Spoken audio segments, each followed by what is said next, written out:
Assalamualaikum warahmatullahi wabarakatuh. Perkenalkan, saya Siti Amelia Ayu Utami dengan NIM 23055223001 selaku mahasiswa program studi S1 Akuntansi DLC Universitas Tikubang Unisbank Semarang.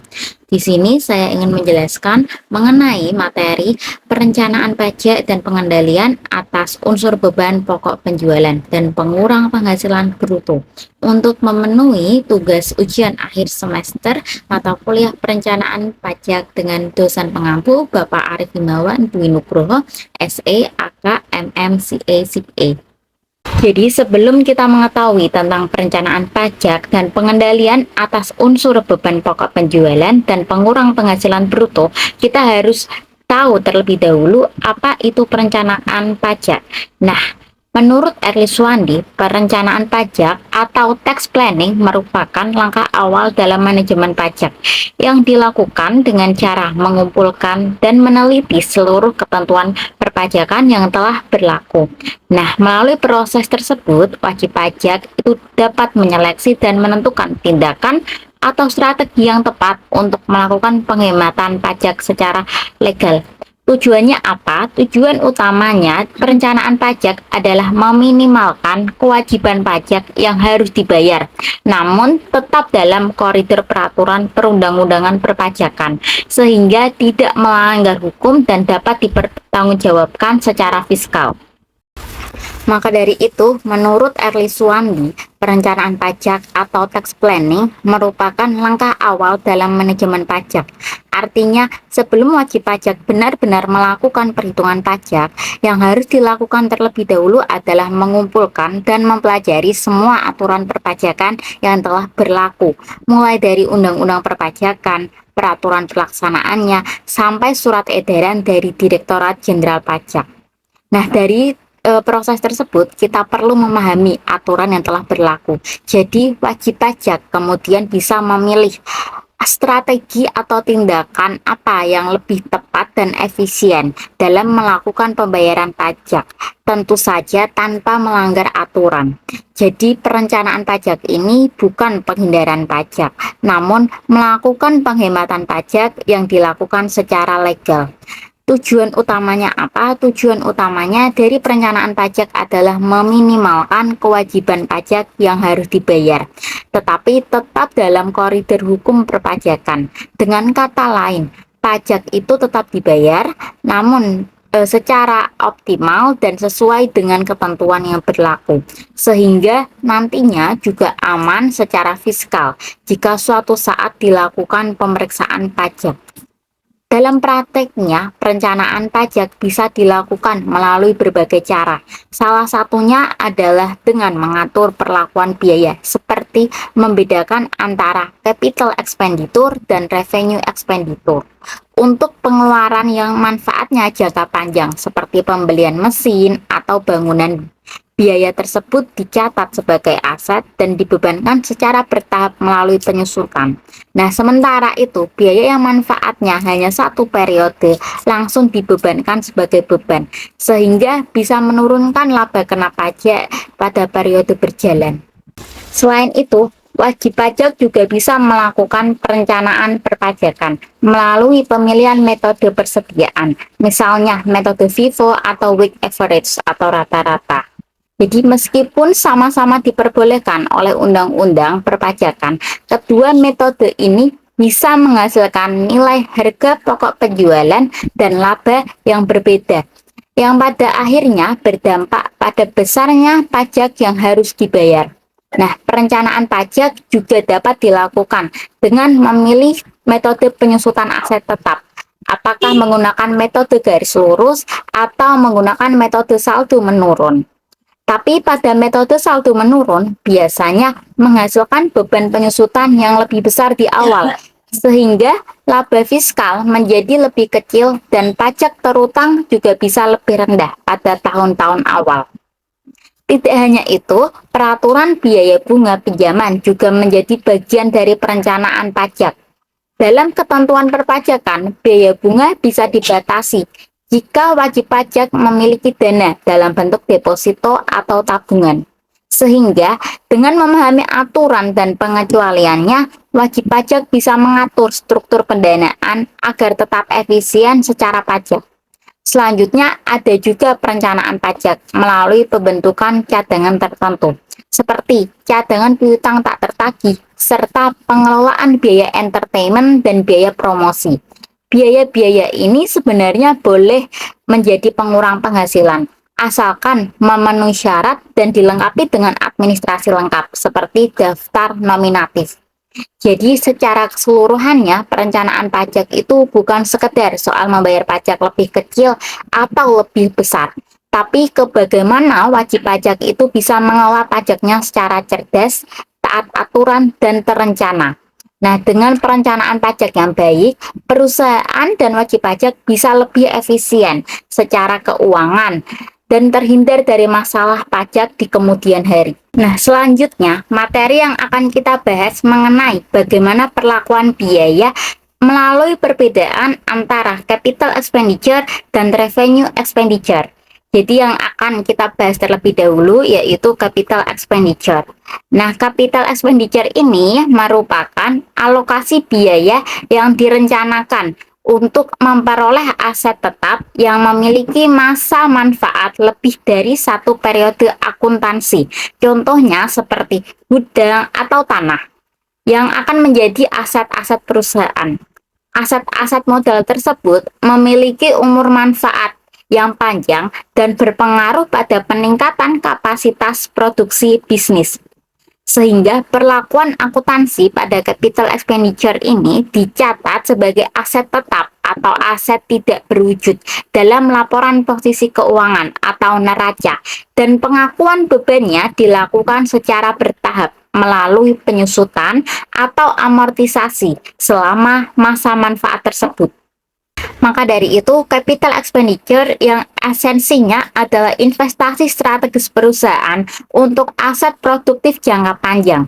Jadi, capital expenditure ini dapat mencakup seperti pengeluaran, pembelian, pembangunan, atau pembaruan aset seperti gudang, tanah, pabrik, atau peralatan yang masa manfaatnya tidak habis dalam satu periode akuntansi saja.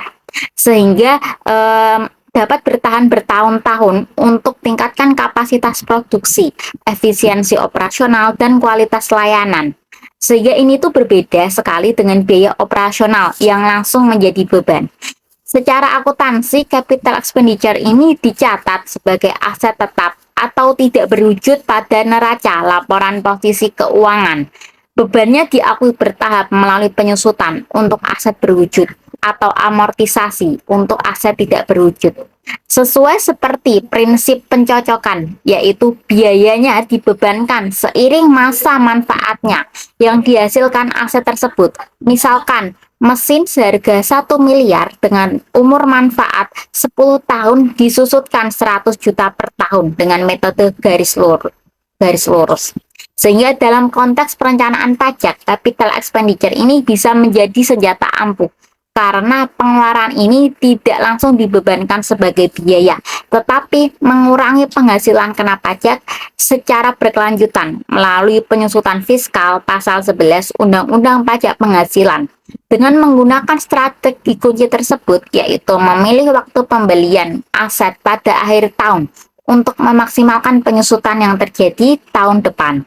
Menggunakan metode saldo menurun untuk depresiasi lebih awal itu lebih baik, dan klasifikasi tepat agar menghindari koreksi audit saat membedakan capital expenditure dan revenue expenditure. Maka kita dapat memperoleh beberapa hasil seperti deferral pajak penghasilan, stabilitas beban pajak tahunan, manajemen cash flow after tax lebih baik, dan pertumbuhan produksi bisnis usaha tanpa lonjakan pajak mendadak. Materi selanjutnya itu mengenai revenue expenditure. Kita tahu bahwa revenue expenditure merupakan biaya yang hanya akan memberi manfaat dalam periode berjalan, sehingga biaya-biaya yang dikeluarkan ini tidak akan dikapitalisasi sebagai aktiva tetap di neraca. melainkan akan langsung dibebankan sebagai beban dalam laporan laba rugi periode berjalan, di mana biaya tersebut terjadi atau dikeluarkan, sehingga perlakuan akuntansinya itu langsung diakui sebagai beban pada periode terjadinya dan dicatat dalam laporan laba rugi. Sehingga kita tahu bahwa revenue expenditure ini adalah pengeluaran yang dilakukan perusahaan untuk menunjang kegiatan operasional sehari-hari dan memberikan manfaat ekonomi dalam jangka pendek, yaitu hanya dalam satu periode akuntansi saja atau tidak lebih dari 1 tahun, sehingga pengeluaran ini tidak menambah nilai maupun memperpanjang umur manfaat aset tetap, melainkan hanya bertujuan untuk menjaga agar aset tetap tersebut dapat digunakan secara normal serta memastikan kelancaran aktivitas usahanya, sehingga revenue expenditure ini bersifat rutin dan berulang dalam kegiatan operasional perusahaan. Dalam akuntansi, revenue expenditure ini langsung diakui sebagai beban pada periode terjadinya dan dicatat pada laporan laba rugi, yang secara langsung akan mengurangi laba perusahaan pada periode tersebut. Contoh dari revenue expenditure ini bisa meliputi seperti biaya gaji dan upah, biaya listrik dan air, biaya bahan bakar habis pakai, biaya perawatan rutin aset, serta biaya administrasi dan pemasaran. Namun dari sisi perpajakan, pengeluaran-pengeluaran tersebut pada umumnya dapat dijadikan sebagai biaya yang dapat dikurangkan dari penghasilan kena pajak sepanjang memenuhi ketentuan yang diatur dalam peraturan perpajakan. Sehingga revenue expenditure ini tidak hanya berperan dalam menjaga operasional perusahaan, tetapi juga memiliki pengaruh langsung terhadap laba fiskal dan beban pajak dalam jangka waktu pendek. Oleh karena itu, setelah kita memahami karakteristik revenue expenditure yang manfaatnya hanya dirasakan dalam satu periode akuntansi saja dan langsung dibebankan sebagai biaya, konsep ini menjadi sangat penting dalam perencanaan pajak, karena setiap pengeluaran yang diklasifikasikan sebagai revenue expenditure dapat digunakan secara legal untuk mengoptimalkan beban pajak, bisa melalui pengakuannya sebagai pengurang penghasilan bruto. Dalam kaitannya dengan pengendalian atas unsur beban pokok penjualan, perusahaan juga perlu memastikan bahwa setiap pengeluaran diklasifikasikan secara tepat antara biaya produksi dan biaya operasionalnya, agar tidak menimbulkan kesalahan perhitungan laba maupun pajaknya. Dengan adanya pengendalian ini, baik atas beban pokok penjualan dan biaya-biaya pengurang penghasilan bruto lainnya, perusahaan dapat mengelola beban pajak secara efisien, menghindari koreksi fiskal, serta mendukung pengambilan keputusan manajerial yang lebih akurat. Nah, materi selanjutnya yang akan kita bahas itu mengenai foreign exchange loss atau kerugian selisih kurs. Sebelum itu kita harus tahu nih apa itu kerugian selisih kurs. Kerugian selisih kurs ini merupakan kerugian yang timbul akibat perbedaan nilai tukar mata uang asing pada saat pengakuan awal transaksi dengan saat pelunasan atau penyelesaiannya, yang berasal dari transaksi seperti utang piutang, pembelian, atau pembayaran dalam valuta asing, dan kerugian tersebut dapat dimanfaatkan sebagai biaya yang dapat dikurangkan untuk menurunkan penghasilan kena pajak sepanjang memenuhi ketentuan perpajakan. Sehingga kita tahu bahwa foreign exchange loss atau kerugian selisih kurs itu merupakan kerugian yang terjadi akibat perubahan nilai tukar mata uang asing terhadap mata uang fungsional perusahaan pada saat penyelesaian transaksi yang dibayar atau diterima dalam bentuk valuta asing. Kerugian ini timbul karena adanya perbedaan nilai tukar antara saat pengakuan awal transaksi dengan saat pelunasan atau penyelesaiannya, sehingga yang umumnya berasal dari transaksi usaha seperti utang, piutang, pembelian, maupun pembayaran dalam mata uang asing. Namun dalam konteks perencanaan pajak, kerugian selisih kurs ini dapat dimanfaatkan sebagai biaya yang dapat dikurangkan untuk menurunkan penghasilan kena pajak sepanjang berasal dari kegiatan usaha dan memenuhi ketentuan perpajakan yang berlaku. Untuk dasar hukum pengakuan kerugian selisih kurs sebagaimana biaya diatur dalam pasal 6 ayat 1 huruf E Undang-Undang Pajak Penghasilan sebagaimana terakhir diubah melalui Undang-Undang Harmonisasi Peraturan Perpajakan atau UU HPP yang menyatakan bahwa kerugian selisih kurs ini merupakan mata uang asing di mana biaya yang boleh dikurangkan sepanjang dikeluarkan untuk memperoleh, menagih, dan memelihara penghasilan. Ketentuan ini dipertegas dalam Peraturan Pemerintah Nomor 94 Tahun 2010 JO dan PP Nomor 45 Tahun 2019 yang mengatur bahwa kerugian dan keuntungan selisih kurs harus dihitung berdasarkan pembukuan yang diselenggarakan secara taat asas dan konsisten, serta berkaitan langsung dengan kegiatan usaha yang penghasilannya dikenakan pajak tidak final. Dalam praktek perencanaan pajak, pengakuan foreign exchange loss atau kerugian selisih kurs ini umumnya difokuskan pada kerugian yang telah terrealisasikan, didukung dengan bukti transaksi yang sah dan dicatat sesuai dengan standar akuntansi yang berlaku, sehingga secara fiskal dapat diakui sebagai pengurang penghasilan kena pajak dan membantu optimalisasi beban pajak secara legal sesuai dengan peraturan perundang-undangan yang berlaku. Setelah kita mempelajari dan memahami mengenai pengertian kerugian selisih kurs, selanjutnya kita perlu memahami juga mengenai waktu pembebanan pada saat kerugian ini terjadi. Untuk waktu pembebanan ini, biasanya pembebanan dilakukan sesuai dengan pembukuan wajib pajak, seperti jika kurs tetap atau kurs historis. Realisasikannya itu biasanya dilakukan pada saat penyelesaian transaksi. Namun, jika kurs tengah BI atau akhir tahun biasanya dicatat setiap akhir periode fiskal secara konsisten.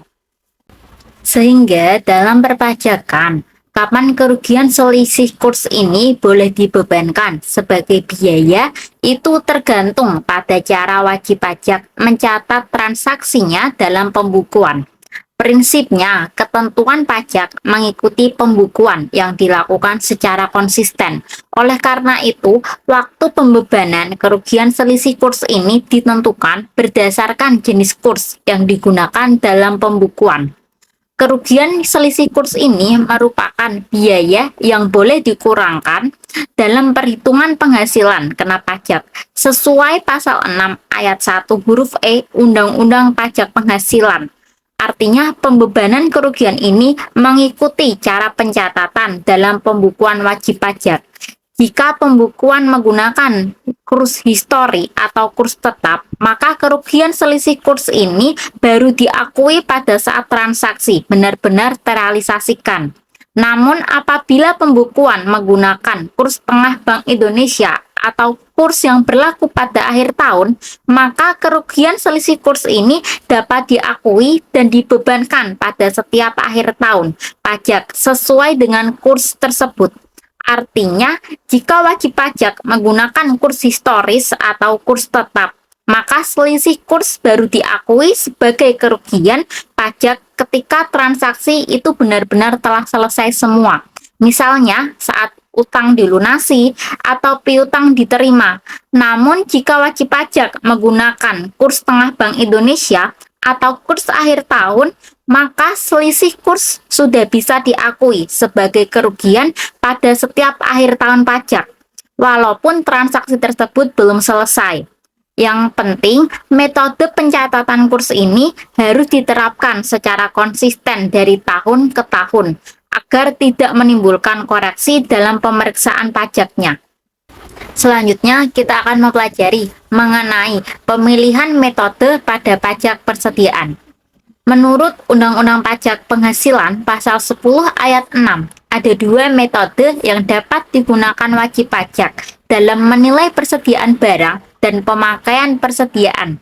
untuk menghitung harga beban pokok penjualan, yaitu yang pertama ada first in, first out atau FIFO. Metode ini merupakan penilaian persediaan yang mengasumsikan barang pertama masuk itu adalah barang yang akan dijual terlebih dahulu. Yang kedua ada weighted average atau penilaian persediaan yang merata-ratakan harga perolehan barang tersedia dalam periode, sehingga menghasilkan harga pokok penjualan dan persediaan akhir stabil meski harganya itu fluktuatif. Seperti yang sudah kita ketahui sebelumnya, bahwa berdasarkan ketentuan Undang-Undang Pajak Penghasilan Pasal 10 Ayat 6, wajib pajak itu diberikan kewenangan untuk memilih metode penilaian persediaan dan pemakaian persediaan dalam rangka perhitungan harga pokok penjualan atau HPP. Undang-undang ini secara tegas membatasi bahwa metode yang dapat digunakan itu hanya ada dua. Yang pertama itu ada metode first in, first out atau FIFO, dan yang kedua itu ada metode weighted average atau rata-rata tertimbang. Pembatasan ini bertujuan untuk menciptakan keseragaman, kepastian hukum, serta mencegah manipulasi laba melalui perubahan metode penilaian persediaan. Jadi yang pertama akan kita bahas yaitu metode persediaan first in first out atau FIFO. Pada metode FIFO ini merupakan metode penilaian persediaan yang mengasumsikan bahwa barang yang pertama kali diperoleh adalah barang yang pertama kali dijual atau digunakan dalam proses produksi. Dengan metode ini, nilai persediaan akhir akan mencerminkan harga perolehan terbaru. Sehingga pada kondisi harga yang cenderung meningkat, metode FIFO akan menghasilkan nilai akhir persediaan yang lebih tinggi dan harga pokok penjualan yang relatif lebih rendah. Dampaknya apa? Dampaknya laba usaha yang dilaporkan akan lebih besar, yang pada akhirnya berpotensi meningkatkan beban pajak penghasilan terutang. Dalam perencanaan pajak, metode FIFO ini berpengaruh terhadap besar kecilnya laba dan pajak yang harus dibayar. Jadi, jika harga barang mengalami kenaikan, metode FIFO ini biasanya menghasilkan HPP yang lebih kecil karena menggunakan harga lama yang masih lebih murah dari harga yang baru. Akibatnya, laba perusahaan terlihat lebih besar, sehingga pajak penghasilan yang terutang itu menjadi lebih tinggi. Oleh karena itu, dari sisi penghematan pajak, metode FIFO ini masih kurang menguntungkan saat harga barang terus naik. Meskipun begitu, metode FIFO ini sangat membantu dalam pengendalian beban pokok penjualan. Metode ini sesuai dengan kondisi nyata di lapangan, terutama untuk barang yang mudah rusak atau memiliki masa kadaluarsa. Dengan FIFO, perusahaan bisa menghindari penumpukan barang lama sehingga kerugian akibat barang rusak atau kadaluarsa itu dapat ditekan atau dikurangi. Selain itu, pada HPP yang dihitung dengan metode FIFO ini merupakan biaya yang sah sebagai pengurang penghasilan bruto, selama dicatat dengan benar dan didukung dengan bukti transaksi yang valid. Hal ini sesuai dengan ketentuan perpajakan, bahwa biaya yang boleh dikurangkan adalah biaya yang benar-benar dikeluarkan untuk menjalankan usaha. Jadi, walaupun metode FIFO ini tidak selalu menurunkan pajak yang harus dibayar, tapi metode ini tetap penting dalam perencanaan pajak yang aman dan patuh pada aturan.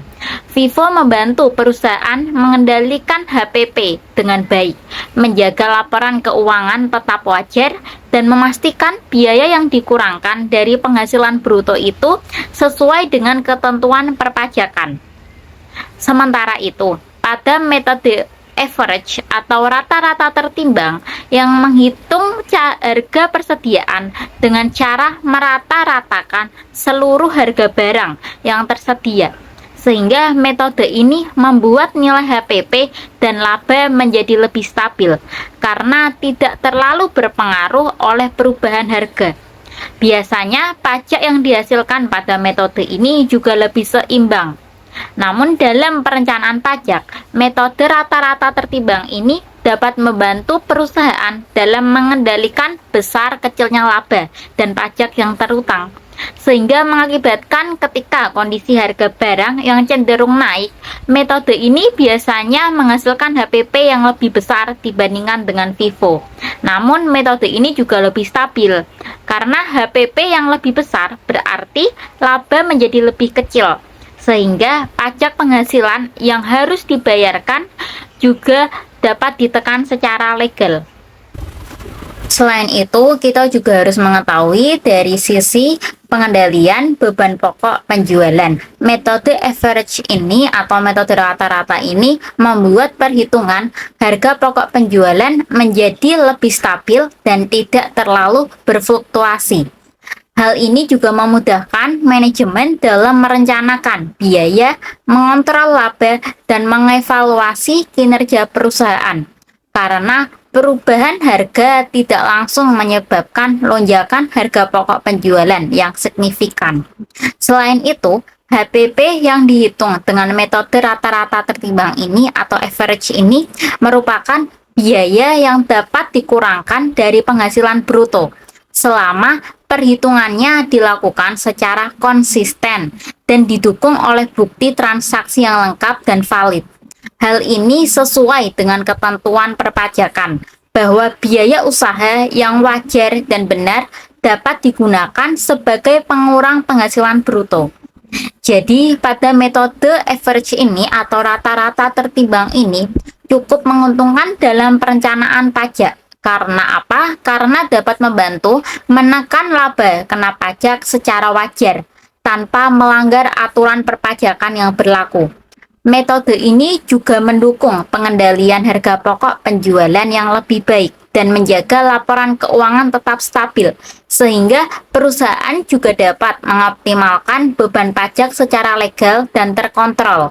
Selain itu, kita juga perlu memperhatikan kegiatan operasional. Pemilihan metode persediaan juga harus dilakukan secara konsisten. Artinya apa? Artinya bahwa metode ini yang sudah kita pilih harus digunakan terus dari tahun ke tahun. Dalam ketentuan perpajakannya, wajib pajak tidak boleh mengganti metode persediaan sesuka hati, hanya untuk memperkecil pajak yang harus dibayar. Jika ingin mengganti metode, itu harus ada alasan yang jelas dan dapat dipertanggungjawabkan di kemudian hari, serta harus mendapat persetujuan juga dari Direktorat Jenderal Pajak. Oleh karena itu, pemilihan metode persediaan ini bukan hanya soal teknis pencatatan akuntansi saja, tapi juga merupakan bagian dari perencanaan pajak yang legal. Dengan memilih metode yang tepat, wajib pajak dapat menyusun laporan keuangan dengan benar, mematuhi aturan perpajakan, dan mengelola beban pajak secara lebih efisien tanpa melanggar ketentuan yang berlaku. Sebelumnya, kita sudah mempelajari mengenai apa saja pemilihan metode persediaan itu. Maka, pada bagian ini, kita akan membahas perbandingan metode persediaan. Masih menggunakan dua metode, yaitu metode FIFO dan metode average atau rata-rata. Jadi, melalui perbandingan ini, kita akan mempelajari bagaimana perbedaan metode persediaan itu dapat menyebabkan perbedaan pada nilai harga pokok penjualan, laba perusahaan, dan pajak yang harus dibayarkan. Dengan contoh yang sudah tertera, contoh sederhana tersebut, pada awal tahun 2010, PT ABC memiliki saldo kas sebesar 9 juta, saldo laba ditahan sebesar 11 juta, dan untuk persediaan barang yang terdiri dari saldo awal persediaan sebesar 4.000 unit dengan harga 2.000 per unit. Sehingga totalnya itu ada 8 juta selama periode berjalan. Sedangkan perusahaan melakukan pembelian 6.000 unit dengan harga 4.000 per unit. Jadi totalnya yaitu 24 juta. Kemudian perusahaan juga melakukan penjualan sebanyak 5.000 unit dengan harga jual 10.000 per unitnya. Sehingga total penjualannya itu ada 5.000 unit dikali 10.000 per unit, maka diperoleh 50 juta. Perusahaan juga menanggung beban operasi sebesar 10 juta. Dan kita asumsikan bahwa tarif pajak yang tertera yaitu 40% itu dianggap sebagai contoh saja. Tapi pada kenyataannya kita juga perlu memperhatikan tarif pajak sesuai dengan peraturan perundang-undangan yang berlaku. Sehingga data tersebut kita anggap sebagai dasar perhitungan pada beban pokok penjualan atau harga pokok penjualan dan laba perusahaan dengan dua metode tadi, yaitu metode FIFO dan metode average atau rata-rata. Selanjutnya, seperti yang sudah kita bahas sebelumnya mengenai metode FIFO dan metode average, pada pembahasan kali ini juga kita juga akan membahas mengenai pemilihan metode persediaan dan metode FIFO pada perhitungan harga pokok penjualan yang dilakukan dengan asumsi bahwa barang yang pertama dibeli adalah barang yang pertama dijual. Ini adalah contoh perhitungan pada metode FIFO terlebih dahulu. Sehingga contoh sederhana yang sudah tertera pada layar itu sebagai berikut. Untuk perusahaan menjual sebanyak 5.000 unit barang. Nah, untuk sebanyak 4.000 unit diambil dari persediaan awal dengan harga 2.000 per unit, sehingga diperoleh 4.000 unit dikali 2.000 per unit sama dengan 8 juta.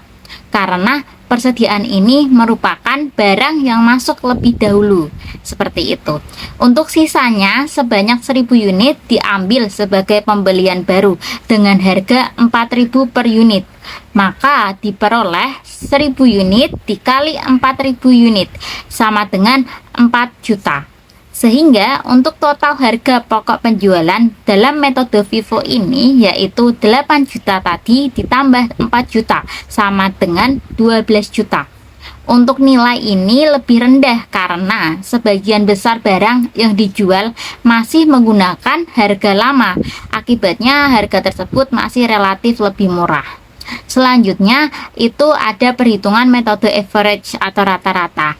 Sementara itu pada metode average atau rata-rata ini perhitungan dilakukan dengan cara mencari harga rata-rata dari seluruh persediaan yang tersedia. Maka untuk contoh perhitungannya itu bisa dimulai dengan saldo awal persediaan itu ada 4.000 unit dengan harganya 2.000 per unit. Maka jika dikalikan menjadi 8 juta.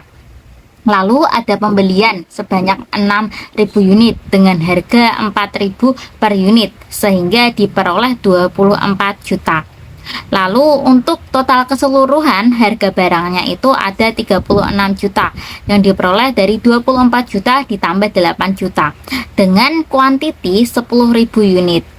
Maka untuk biaya rata-rata per unitnya adalah 32 juta dibagi 10.000 sama dengan 3.200. Nah, untuk 3.200 ini dianggap sebagai biaya rata-rata per unitnya. Sehingga untuk harga pokok penjualannya untuk penjualan 5.000 unit itu sama dengan 5.000 dikali 3.200 yaitu 16 juta. Sehingga metode ini menggabungkan harga lama dengan harga baru barang, maka HPP-nya itu ada di tengah-tengah, tidak serendah FIFO. Jadi berdasarkan dengan hasil perhitungan tadi, untuk harga pokok penjualan pada metode FIFO itu kan sebesar 12 juta. Nah, untuk rata-ratanya itu ada 16 juta. Sehingga antara HPP FIFO itu lebih kecil daripada HPP average atau rata-rata.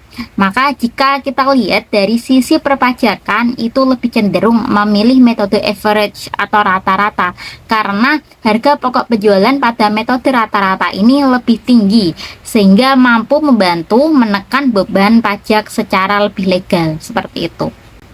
Namun, jika untuk tujuan komersial, lebih baik kita memilih metode FIFO karena harga pokok penjualan pada FIFO itu lebih rendah yang berakibatkan laba semakin tinggi sehingga akan berpengaruh pada laba bersih perusahaan tersebut.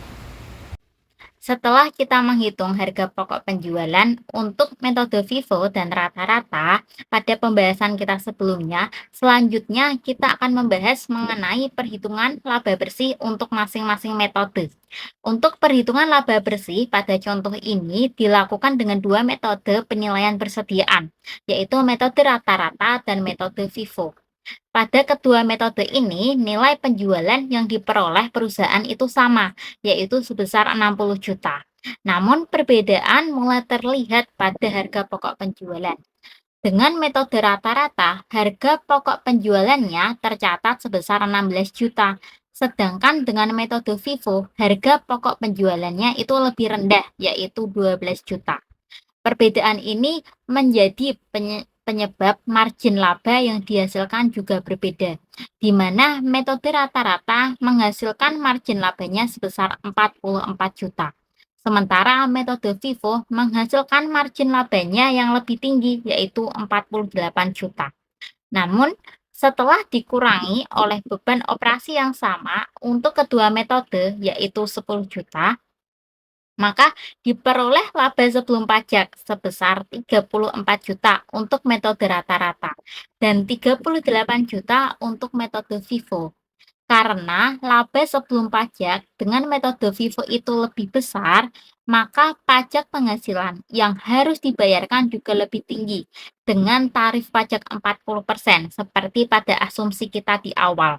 40% pajak tersebut itu pajak terutang pada metode rata-rata sebesar 13.600.000, sedangkan pada metode FIFO sebesar 15.200.000. Setelah dikurangi pajak, laba bersih ini yang dihasilkan dengan metode rata-rata adalah 20.400.000. Sementara metode FIFO menghasilkan laba bersih yang lebih besar, yaitu 22.800.000. Berdasarkan hasil perbandingan tersebut, jika dari sisi perpajakan, justru kita lebih memilih metode rata-rata.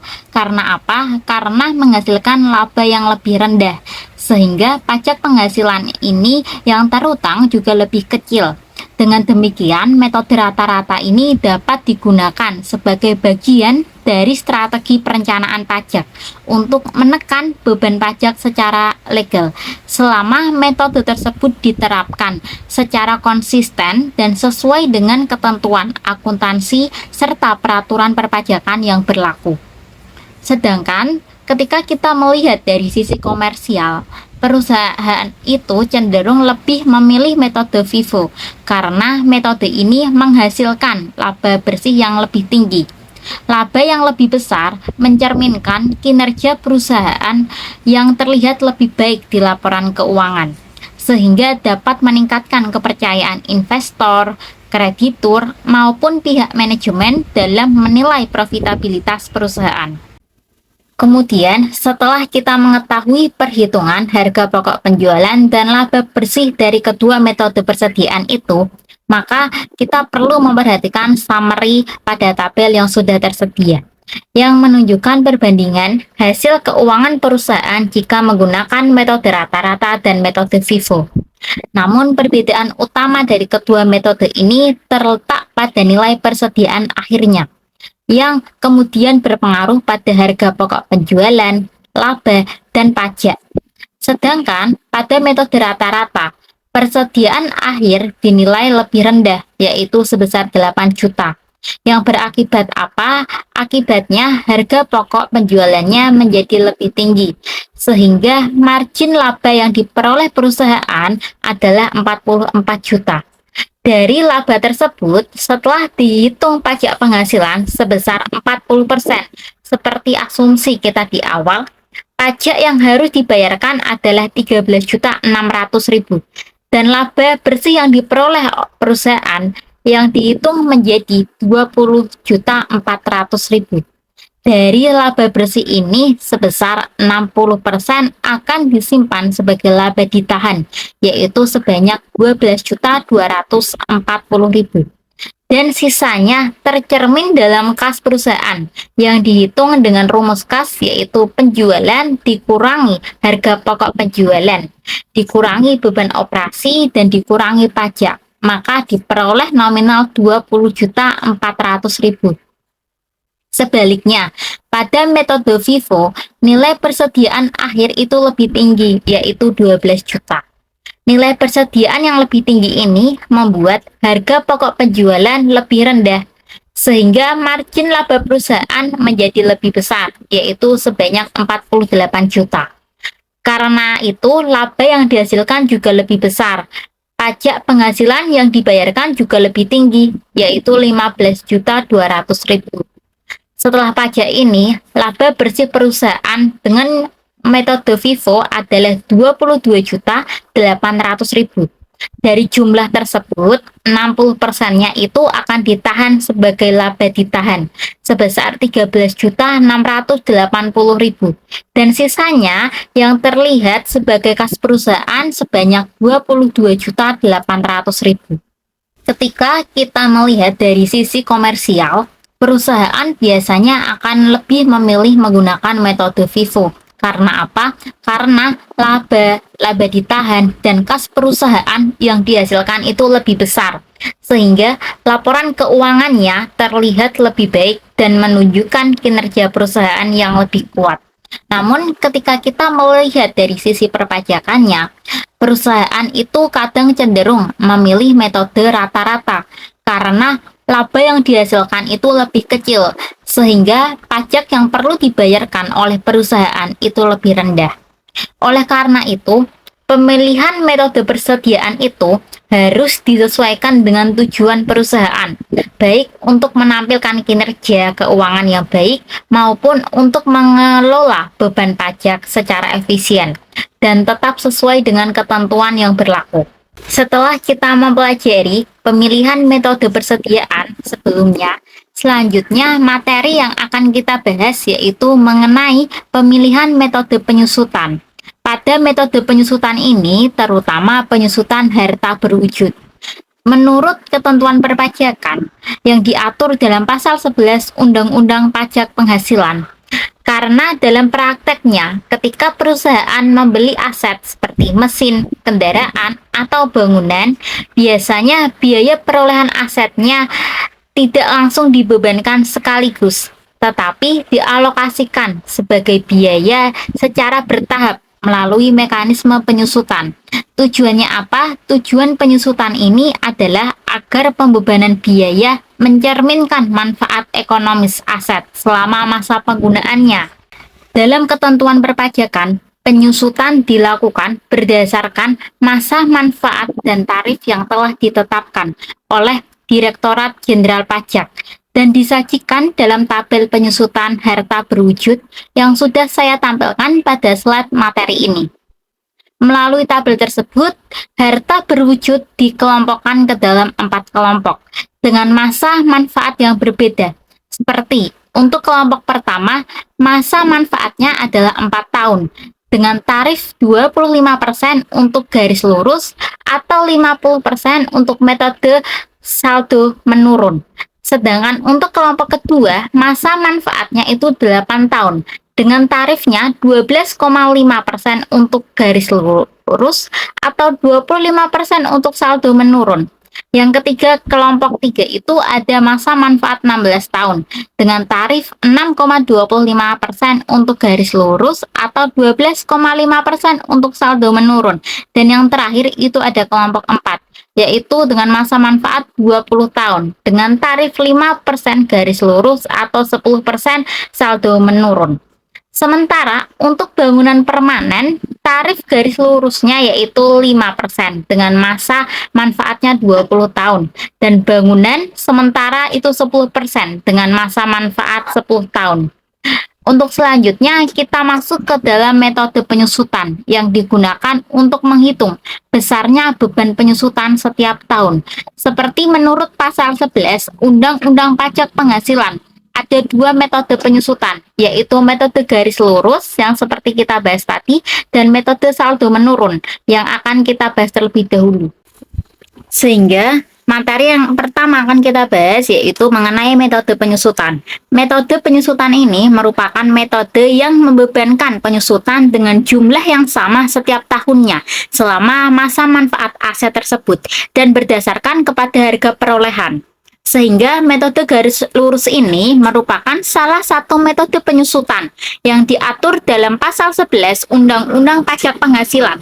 Dalam metode ini, biaya penyusutan dibebankan dengan jumlah yang sama setiap tahun selama masa manfaat aset. Perhitungannya dilakukan dengan membagi harga perolehan aset dengan masa manfaat yang telah ditetapkan dalam ketentuan perpajakan. Jadi, perlu kita tegaskan bahwa untuk aset berupa bangunan, undang-undang hanya memperbolehkan menggunakan metode garis lurus. Namun dari sisi perencanaan pajak, metode ini memberikan kestabilan beban penyusutan, sehingga laba fiskal dan pajak terutang itu relatif konsisten dari tahun ke tahun. Oleh karena itu, metode garis lurus ini cocok digunakan oleh wajib pajak yang menginginkan kepastian perhitungan, pajak, dan perencanaan keuangan jangka panjang. Setelah kita membahas metode garis lurus, selanjutnya kita akan membahas mengenai metode saldo menurun. Metode ini merupakan metode penyusutan yang membebankan biaya lebih besar pada awal masa manfaat aset selain bangunan dan semakin kecil pada tahun berikutnya berdasarkan dengan nilai sisa buku. Sehingga metode saldo menurun ini juga diatur dalam pasal 11 Undang-Undang Pajak Penghasilan dan digunakan untuk menyusutkan harta berwujud selain bangunan. Pada metode ini, beban penyusutannya terbesar terjadi pada awal tahun, sehingga masa manfaat aset akan semakin menurun pada tahun-tahun berikutnya. Penyusutan ini dihitung dengan menerapkan tarif penyusutan terhadap nilai buku sisa aset pada awal tahun pajak. Dalam konteks perencanaan pajak, metode saldo menurun ini dimanfaatkan sebagai strategi penghematan pajak yang sah karena mampu menekan laba fiskal dan pajak terutang pada periode awal penggunaan aset. Hal ini juga memberikan keuntungan berupa peningkatan arus kas, meskipun pada periode selanjutnya beban pajak akan relatif lebih besar seiring menurunnya nilai penyusutannya. Jadi, secara keseluruhan, dalam menghitung penyusutan harta berwujud, kita perlu memahami tabel penyusutan terlebih dahulu untuk mengetahui masa manfaat dan tarifnya.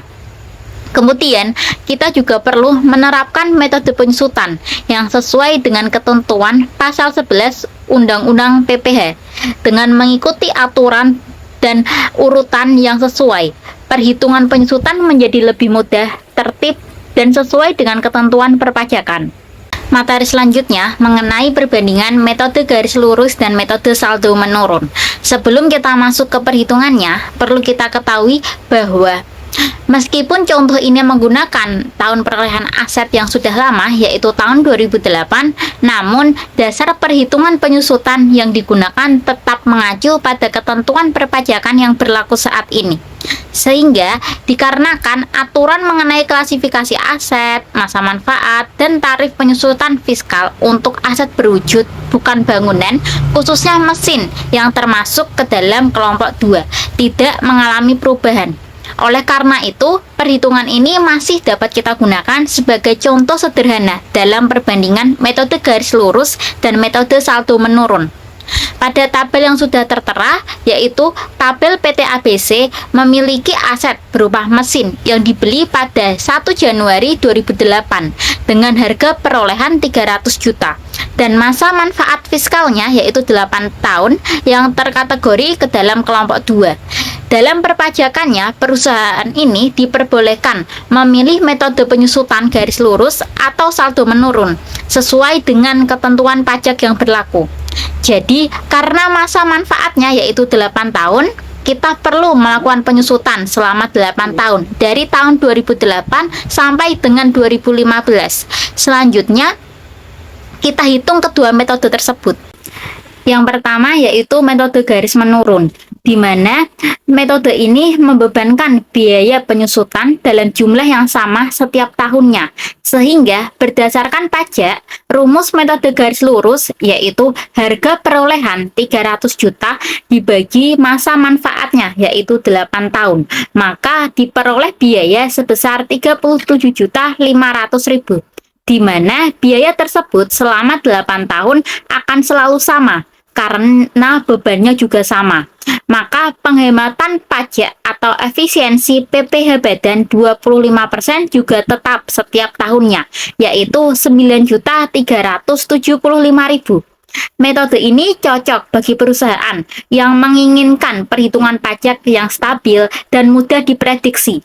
Sementara untuk perhitungan metode saldo menurun itu membebankan biaya penyusutan lebih besar pada awal masa manfaatnya dan semakin kecil pada tahun-tahun berikutnya. Metode ini dihitung berdasarkan nilai bukunya.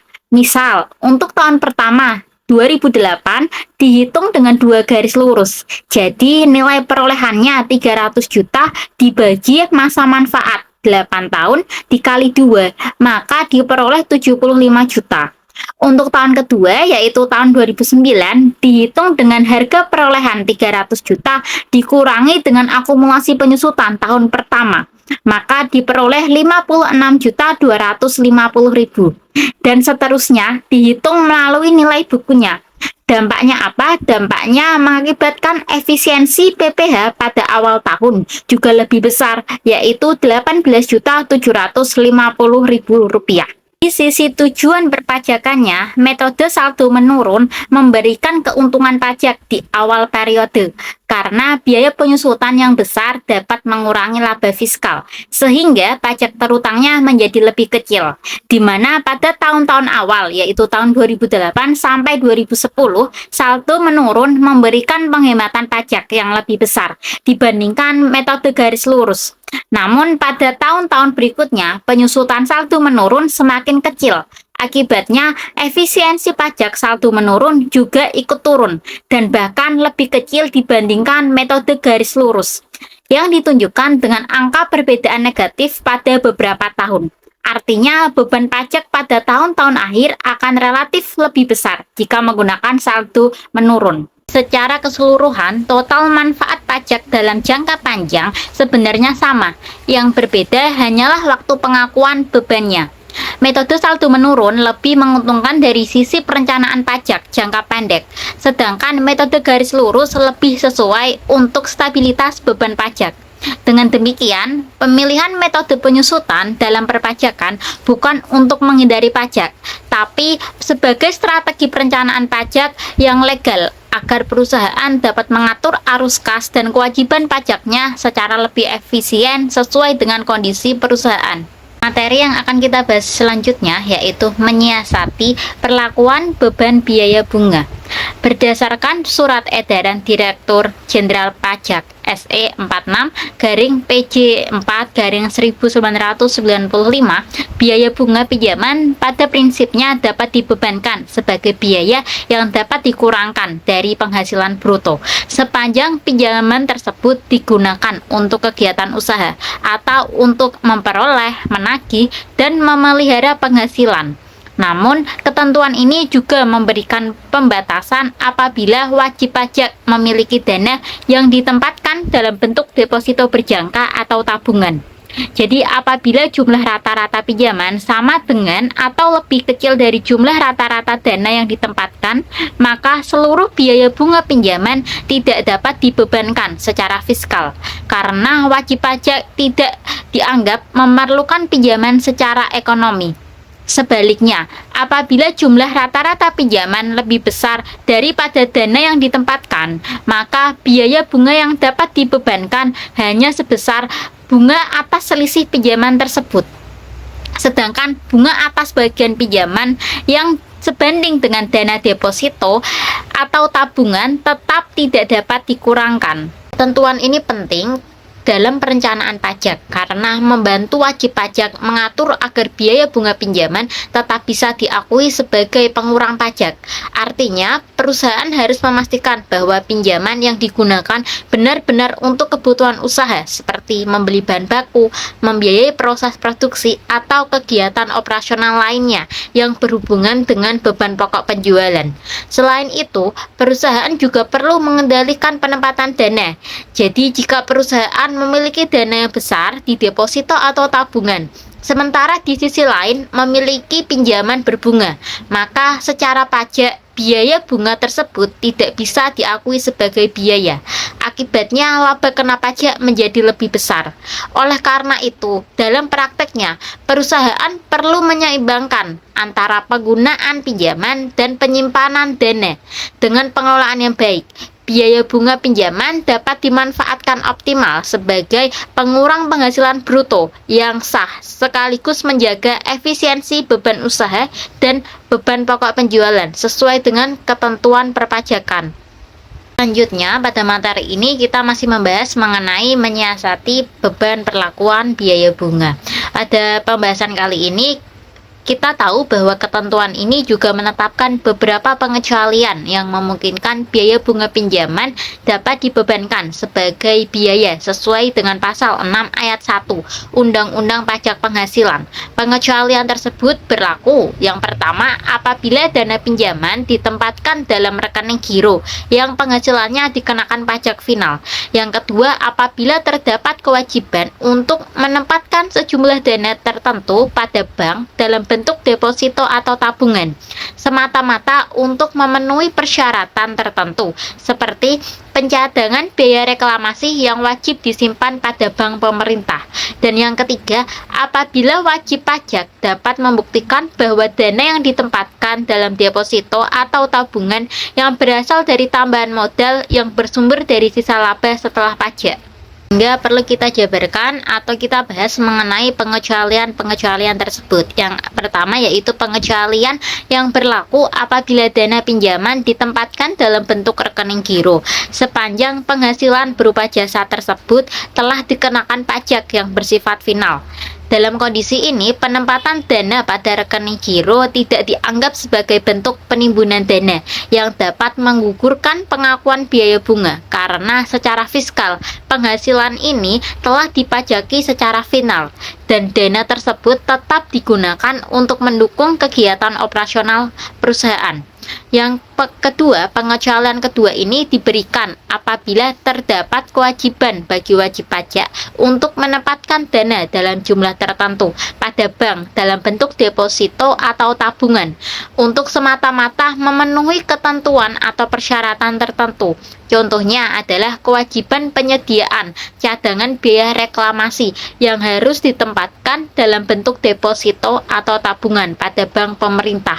Dalam hal ini, penempatan dana tersebut bukan merupakan pilihan wajib pajak, melainkan merupakan kewajiban yang harus dipenuhi berdasarkan peraturan atau perjanjian tertentu, sehingga biaya bunga pinjaman yang timbul tetap dapat dibebankan secara fiskal.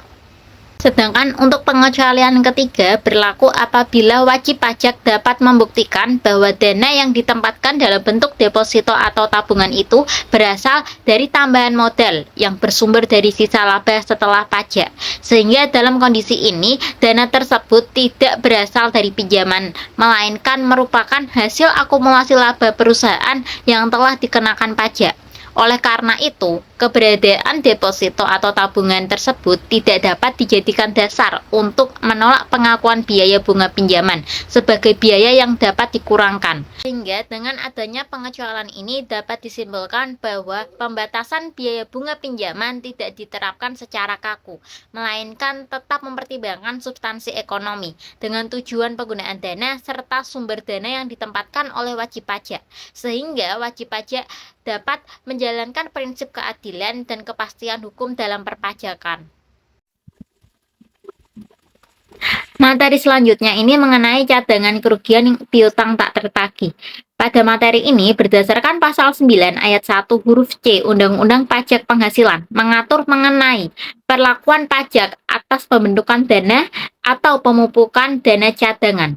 Sehingga pada prinsipnya, ketentuan ini menegaskan bahwa setiap pembentukan atau penambahan dana cadangan itu tidak dapat dikurangkan dari penghasilan bruto, sehingga tidak boleh dibebankan sebagai biaya fiskal dalam penghitungan pajak penghasilan. Ketentuan ini bertujuan untuk mencegah pengurangan laba kena pajak secara tidak wajar melalui pembentukan cadangan yang bersifat estimasi dan belum direalisasikan. Namun demikian, undang-undang memberikan pengecualian terhadap prinsip tersebut untuk jenis-jenis cadangan tertentu yang secara substansi memang berkaitan dengan resiko usaha dan kewajiban masa depan yang hampir pasti terjadi. Pengecualian ini diberikan karena tanpa pembentukan cadangan tersebut, kondisi keuangan dan kinerja perusahaan tidak dapat mencerminkan keadaan yang sebenarnya. Pembahasan pertama adalah pengecualian pertama, yaitu cadangan piutang tak tertagih yang dibentuk oleh bank dan badan usaha lain yang kegiatan utamanya menyalurkan kredit, termasuk perusahaan sewa guna usaha dengan hak opsi, perusahaan pembiayaan konsumen, dan yang terakhir perusahaan anjak piutang. Dalam sektor ini, resiko tidak tertagihnya piutang merupakan resiko usaha yang inheren, sehingga pembentukan cadangan diperkenankan sebagai biaya sepanjang memenuhi ketentuan yang berlaku. Yang kedua, ada pengecualian kedua, yaitu cadangan untuk usaha asuransi, termasuk cadangan bantuan sosial yang dibentuk oleh Badan Penyelenggaraan Jaminan Sosial. Cadangan ini mencakup cadangan premi tanggungan sendiri dan cadangan klaim tanggungan sendiri bagi perusahaan asuransi umum, serta adanya premi bagi perusahaan asuransi jiwa. Pembentukan cadangan ini diperlukan untuk menjamin kemampuan perusahaan dalam memenuhi kewajiban klaim di masa yang akan datang. Masih sama seperti materi sebelumnya, pada materi ini kita juga masih membahas mengenai cadangan kerugian piutang tak tertagih. Karena undang-undang juga memperkenankan pembentukan cadangan penjamin untuk lembaga pinjaman simpanan atau LPS. Cadangan ini berfungsi untuk menjamin simpanan nasabah agar sekaligus mendukung peran LPS dalam menjaga stabilitas sistem perbankan nasional sesuai dengan kewenangan yang diberikan oleh peraturan perundang-undangan. Selain itu, pengecualian berikutnya adalah cadangan biaya reklamasi untuk usaha pertambangan.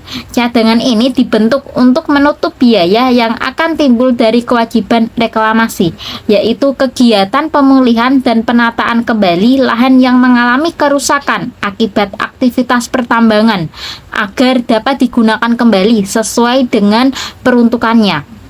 Selain itu, terdapat cadangan biaya penanaman kembali untuk usaha kehutanan, yaitu cadangan yang wajib dibentuk oleh perusahaan kehutanan yang telah melakukan eksploitasi hutan. Cadangan ini digunakan untuk kegiatan reboisasi atau penanaman kembali guna menjaga kelestarian hutan dan kesinambungan sumber daya alam. Dan yang terakhir, undang-undang juga mengatur pengecualian untuk cadangan biaya penutupan dan pemeliharaan tempat pembuangan limbah industri bagi perusahaan yang bergerak di bidang pengolahan limbah industri. Cadangan ini mencakup biaya penutupan serta pemeliharaan tempat pembuangan limbah agar tidak menimbulkan dampak lingkungan di kemudian hari. Yaitu mengenai biaya entertainment. Biaya entertainment ini merupakan salah satu biaya yang pada prinsipnya dapat dikurangkan sebagai penghasilan bruto sepanjang biaya tersebut dikeluarkan untuk memperoleh, menagih, dan memelihara penghasilan. Jadi artinya pengeluaran entertainment ini harus memiliki hubungan langsung dengan kegiatan usaha, seperti menjadi hiburan untuk relasi bisnis, klien, atau pihak lain yang berkaitan dengan operasional perusahaan. Namun demikian, agar biaya entertainment tersebut dapat diakui sebagai biaya yang dapat dibebankan secara fiskal, wajib pajak tidak cukup hanya mencatatnya dalam pembukuan, karena berdasarkan Surat Edaran Direktur Jenderal Pajak Nomor SE 27-PJ22-1986, wajib pajak itu wajib menyusun daftar nominatif biaya entertainment. Daftar nominatif ini berfungsi sebagai alat pengawas bagi Fiskus untuk memastikan bahwa biaya yang diklaim benar-benar berhubungan dengan kegiatan usaha dan bukan untuk kepentingan pribadi. Daftar nominatif ini sekurang-kurangnya memuat nama pihak yang diundang atau dilayani, jabatan atau hubungan dengan wajib pajak, tempat dan tanggal pelaksana, tujuan kegiatan, serta biaya yang dikeluarkan. Apabila daftar nominatif tidak dibuat atau tidak dilengkapi, maka biaya entertainment ini berpotensi dikoreksi secara fiskal dan tidak dapat dijadikan pengurang penghasilan bruto. Sedangkan dalam perspektif manajemen pajak, penyusunan daftar nominatif ini menjadi langkah penting untuk mengoptimalkan pengakuan biaya secara fiskal. Dengan didokumentasi yang lengkap dan tertib, wajib pajak dapat memastikan bahwa seluruh biaya entertainment ini sah dan berkaitan dengan usaha tetap dapat dibebankan, sehingga tidak menimbulkan koreksi pajak pada saat pemeriksaan. Baik, selanjutnya kita akan membahas mengenai persyaratan beban promosi sesuai peraturan perpajakan. Pada pembahasan kali ini, kita tahu bahwa biaya promosi yang dapat dikurangkan dari penghasilan bruto itu diatur dalam PMK nomor 2 garing PMK nomor 3 garing 2010 yang meliputi ada biaya periklanan, pameran produk, pengenalan produk baru, dan sponsorship yang berkaitan dengan promosi. Namun untuk promosi berupa pemberian sampel, biaya yang dapat dibebankan adalah harga pokok sampel produk sepanjang belum diperhitungkan dalam HPP.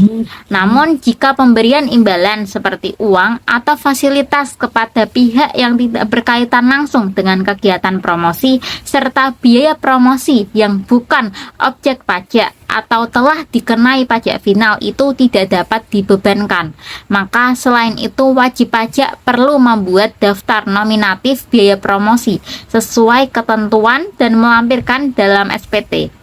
Maka dari itu biaya promosi merupakan salah satu jenis biaya yang dapat dikurangkan dari penghasilan bruto sebagaimana diatur dalam Peraturan Menteri Keuangan nomor 2 garing PMK nomor 3 garing 2010.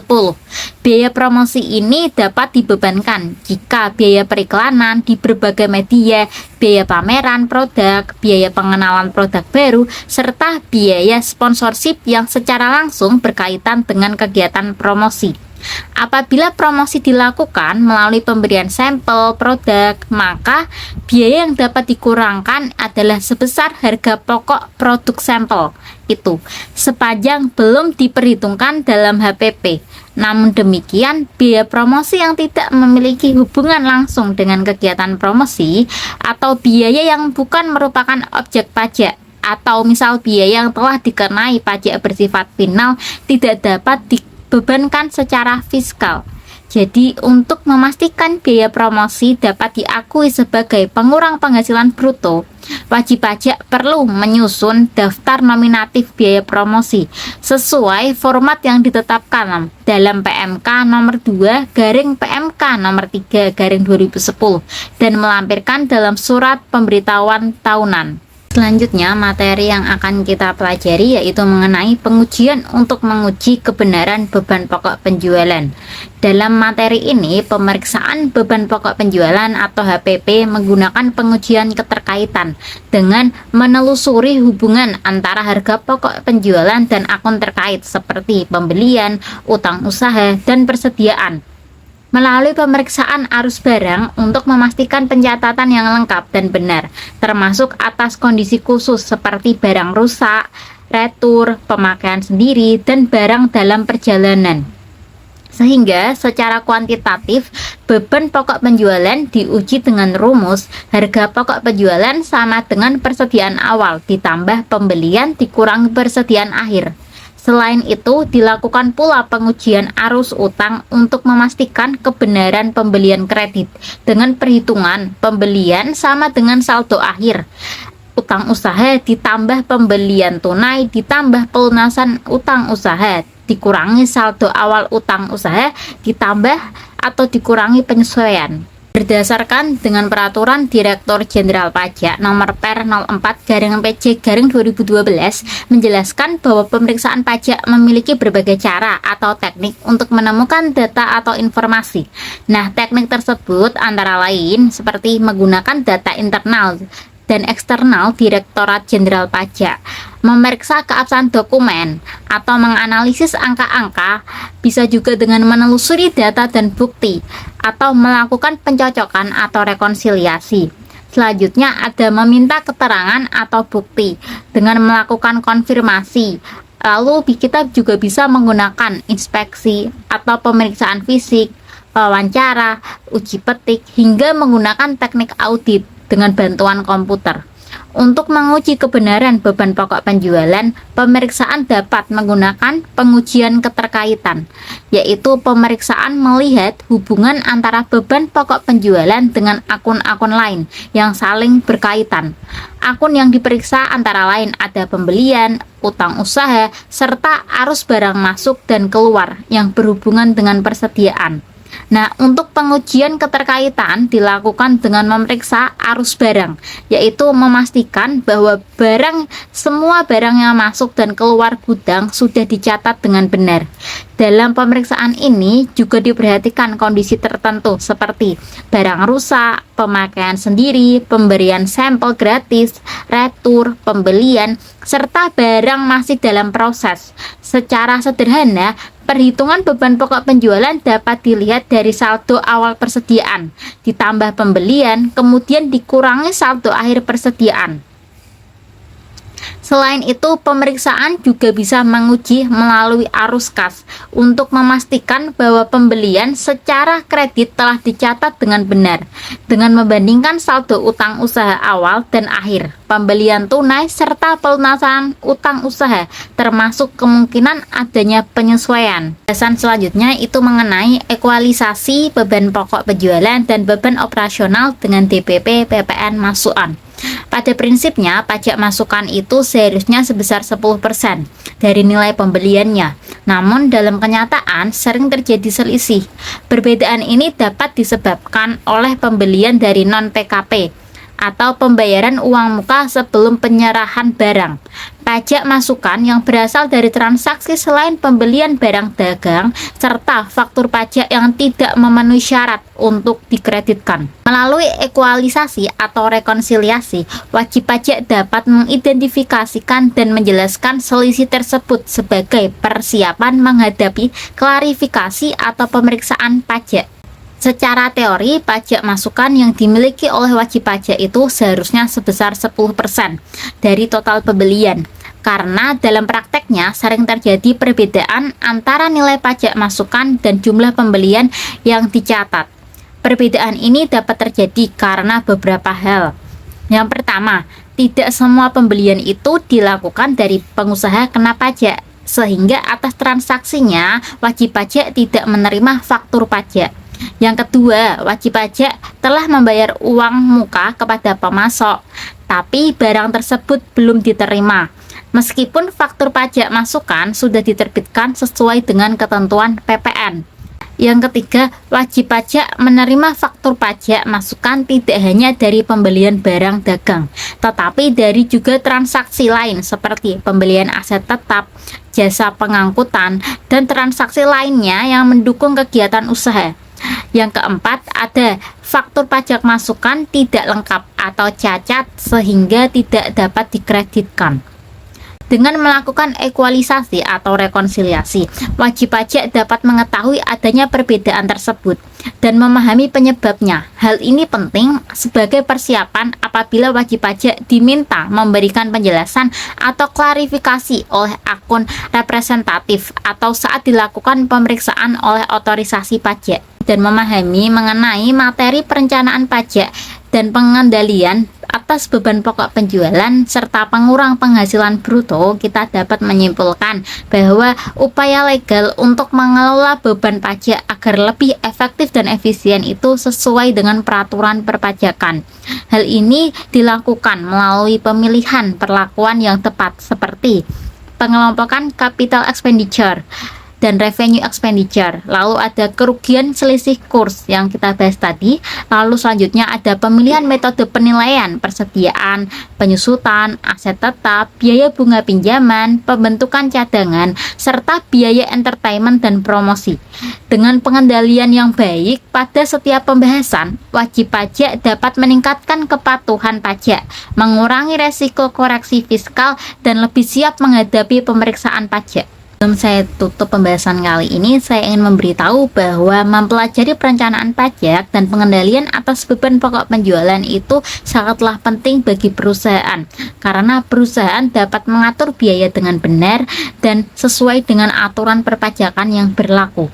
Dengan pemahaman yang baik juga, biaya yang dicatat itu bisa diakui secara sah, sehingga pajak yang dibayar itu tidak berlebihan dan bisa mengurangi resiko koreksi dan sanksi pajak yang bisa dihindari, serta keputusan keuangan dapat diambil dengan lebih tepat dan bijak seperti itu. Akhir kata, demikian penjelasan yang dapat saya sampaikan. Mohon maaf apabila ada kekurangan atau kesalahan dalam penyampaian materi, dan terima kasih banyak atas kesempatan yang telah diberikan. Semoga dapat bermanfaat di kemudian hari. Wassalamualaikum warahmatullahi wabarakatuh.